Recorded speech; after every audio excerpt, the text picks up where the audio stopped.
So, naglo-load din ba kayo katulad ko? Meron din ba kayong e-load business katulad namin? At ngayon ay August 16 Saturday. May na-receive na ba kayong text from Smart Load? At ito, na-receive ko na lang kaninang umaga at ito yung sabi ng Smart Load.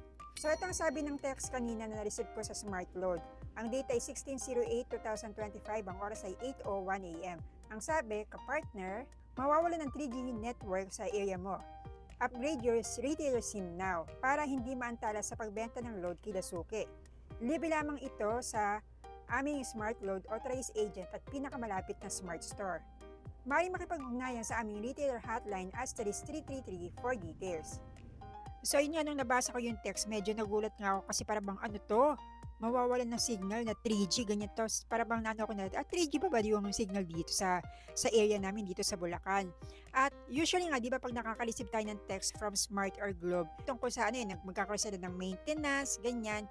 Pero this time, yung sinasabi ng Smart Load ay upgrade daw yung ating retail SIM kasi mawawalan na daw ng 3G na signal. So medyo na-shock ako kasi parang ano ba to? Tapos ngayon nga, nung nabasa ko nga yung text na makipag-ugnayan sa mga agent.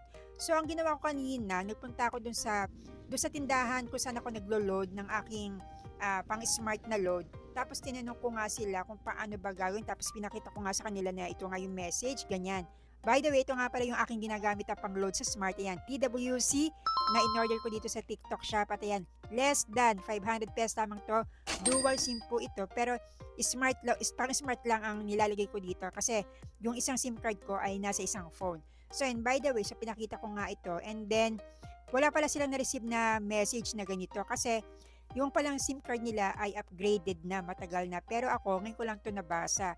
Nung tinanong ko sila kung paano ba gagawin, ganyan, hindi nila ako natulungan, nag-advise na lang sila sa akin na tumawag nga ako sa *333 kasi ang problema ko dito sa aking SIM card ay ganito yung itsura ng aking SIM card, yung pinakauna, yung sinaunang SIM card, yung ganyan siya, malaki.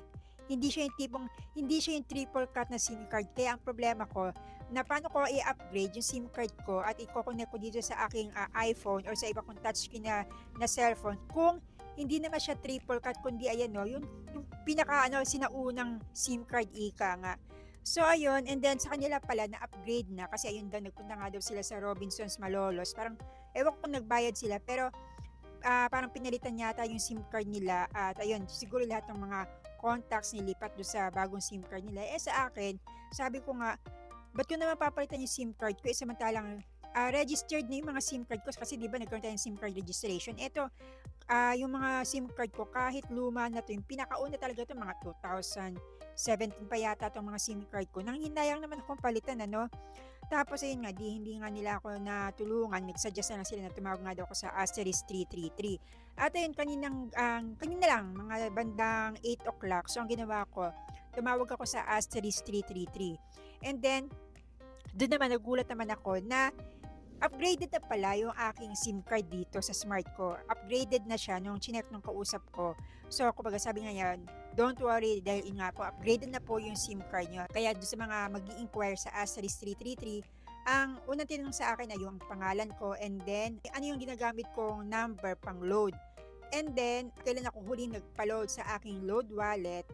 And then, magkano yung huling balance ng aking load wallet. So, buti na lang medyo nabasa ko pa yon yung load balance kasi ang nasa isip ko 700 plus yung huling balance ng load wallet ko. And then, kahapon nagpa-load lang ako sa aking Smart Load na 1,000. So, sa mga naka-receive ng text at medyo nag-aalala kung upgraded ba ang inyong SIM card, well, sa tingin ko upgraded na yung mga SIM card natin. Pero kung gusto niyo makasiguro na upgraded na ang SIM card nyo, much better na tumawag kayo sa *333. And libre lang siya. Dito pa rin ako tumawag sa aking SIM card na pang-load. Tapos, alam ko libre lang yung *333. Ang kailangan lang siguro ay merong load yung mismo SIM card nyo. And sa una, yung commercial, yung ganun nagpo-promote yung Smart Load. And then maya-maya, meron na ako nakausap na customer representatives.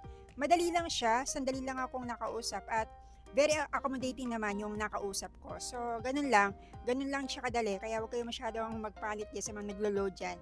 And ayun nga, para makasiguro kayo, tumawag na lang kayo sa *333. So, yun.